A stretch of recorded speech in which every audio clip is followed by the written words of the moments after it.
Okay, the last section of chapter 6 is what we can do with matrices. We've turned systems of equations into matrices, and maybe we'll practice it again here in a bit.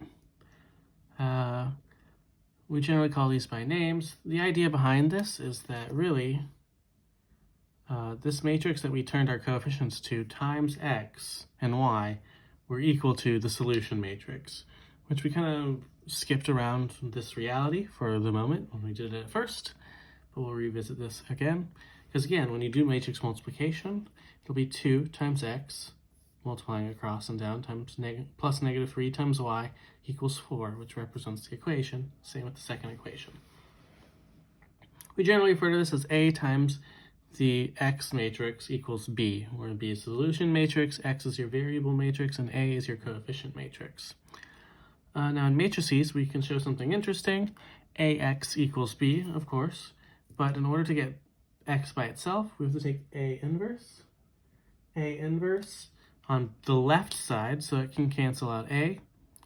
And then on the left side, I have to take A inverse as well. So A inverse times A is I, the identity matrix, but any matrix times I is x. So x equals A inverse B. So what does that mean?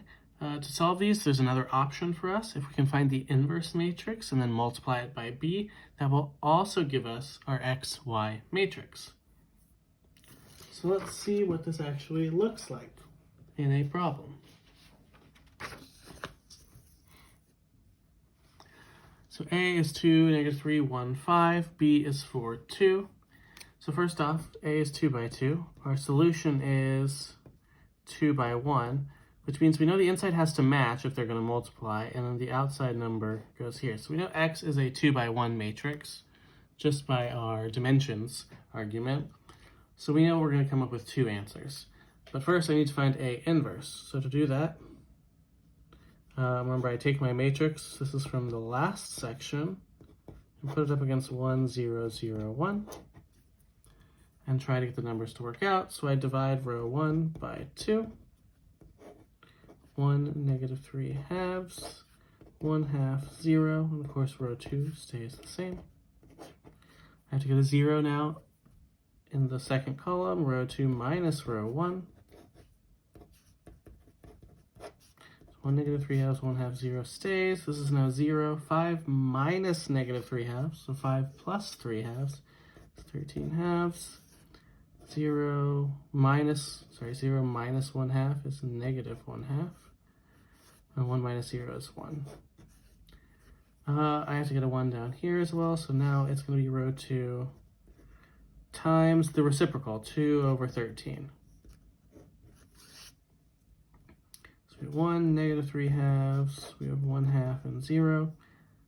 0, 1, negative 1 half times 2 thirteenths is negative 1 13th, and then 2 13ths. And then finally, I have to get a 0 up here, so I need row 1 plus 3 halves of row 2. So 0, 1, negative 1 13th, and 2 13ths is the same. So 1, 0. 3 halves of 1 13th is 3/26. So it's negative 3/26 plus 13/26 makes 10/26, which reduces to 5/13. Then we have 3 halves of 2 13ths is 3/13. So this is 3/13. So my inverse matrix is 5/13, negative 1 13th down here, 3/13, and 2 13ths. Now, what I have to do to get x is A inverse times B. So I need to take this matrix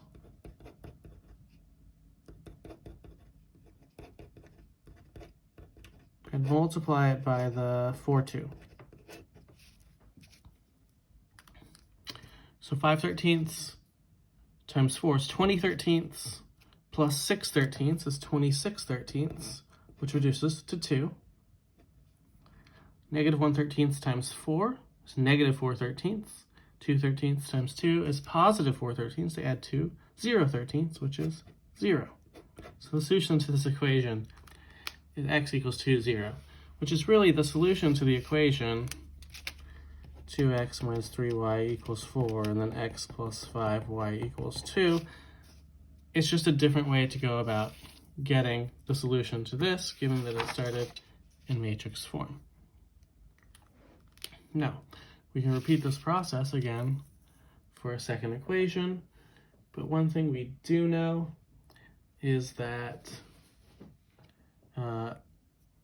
this is a 2 by 2, this is a 2 by 2, so that means the middle x is going to have to be a 2 by 2. It's the it has to match A here, and it will have to match for its first term and match B here for its second term.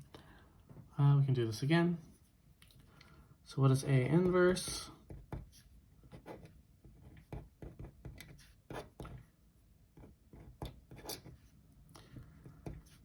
Divide of row 1 divided by 3, 1, 1/3, 1/3, 0.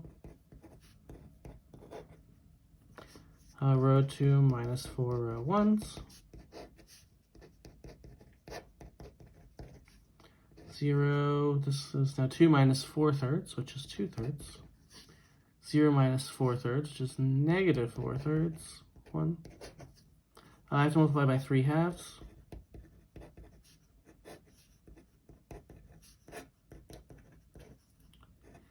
Makes this 1. Negative 4/3 times 3/2 is negative 2. And then finally, row 1 minus 1/3 row 2.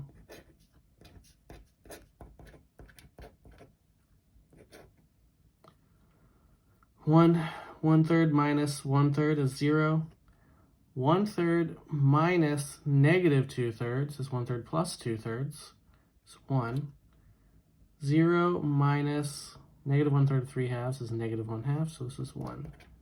So it means my A inverse is 1/1/2, negative 2 3/2. And of course, I have to take that and multiply it by B.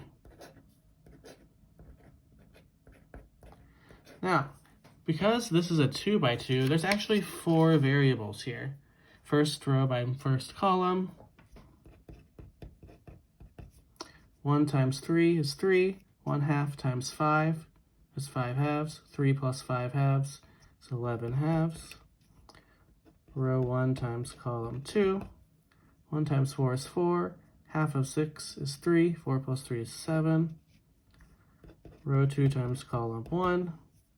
Negative 2 times 3 is negative 6. 5 times 3/2 is 15/2. That's negative 12/2 plus 15/2, which is 3/2. And row 2 times column 2.